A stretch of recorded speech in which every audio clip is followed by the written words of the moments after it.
అణ్వస్త్రాలు అనేది బెదిరించడానికో ప్రపంచాన్ని మీద ఆధిపత్యం కోసం ఉండకూడదన్నటువంటిది అంతర్జాతీయ విధానం. అందుకోసమనే అణ్వస్త్ర బెదిరింపులు కూడదని చెప్తారు. అట్లా చేసే వాళ్ళ మీద ఆంక్షలు పెట్టాలంట.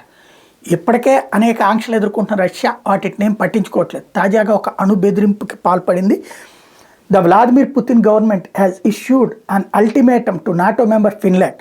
Moscow said Finland would face Russian counter measures if it passed a nuclear threat.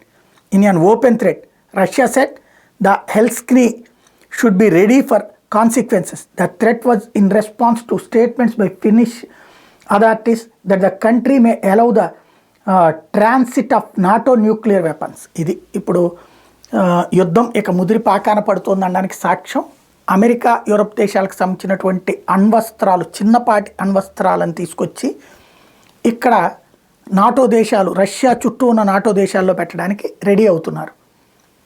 ఏదైతే రష్యా ఆ మధ్యన తన దగ్గర ఉన్నటువంటి ఆయుధాలు బెలూరస్లో పెట్టింది, కొన్ని అణ్వాయుధాలు.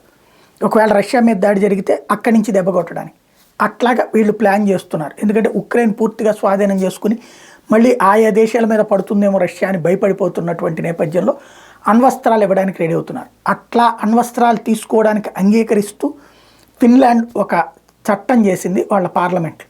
దాన్ని రష్యా వ్యతిరేకిస్తూ అదే జరిగితే తీవ్ర పరిణామాలు ఎదురవుతాయని హెచ్చరిస్తుంది. అంటే రేపు అక్కడికి కనుక ఆయుధాలు తెచ్చుకునేటట్టయితే రష్యా ఈలోపే దాన్ని కూడా ఉక్రెయిన్ ఆక్రమించుకునే ప్రయత్నం చేస్తుంది అనుకుంటా.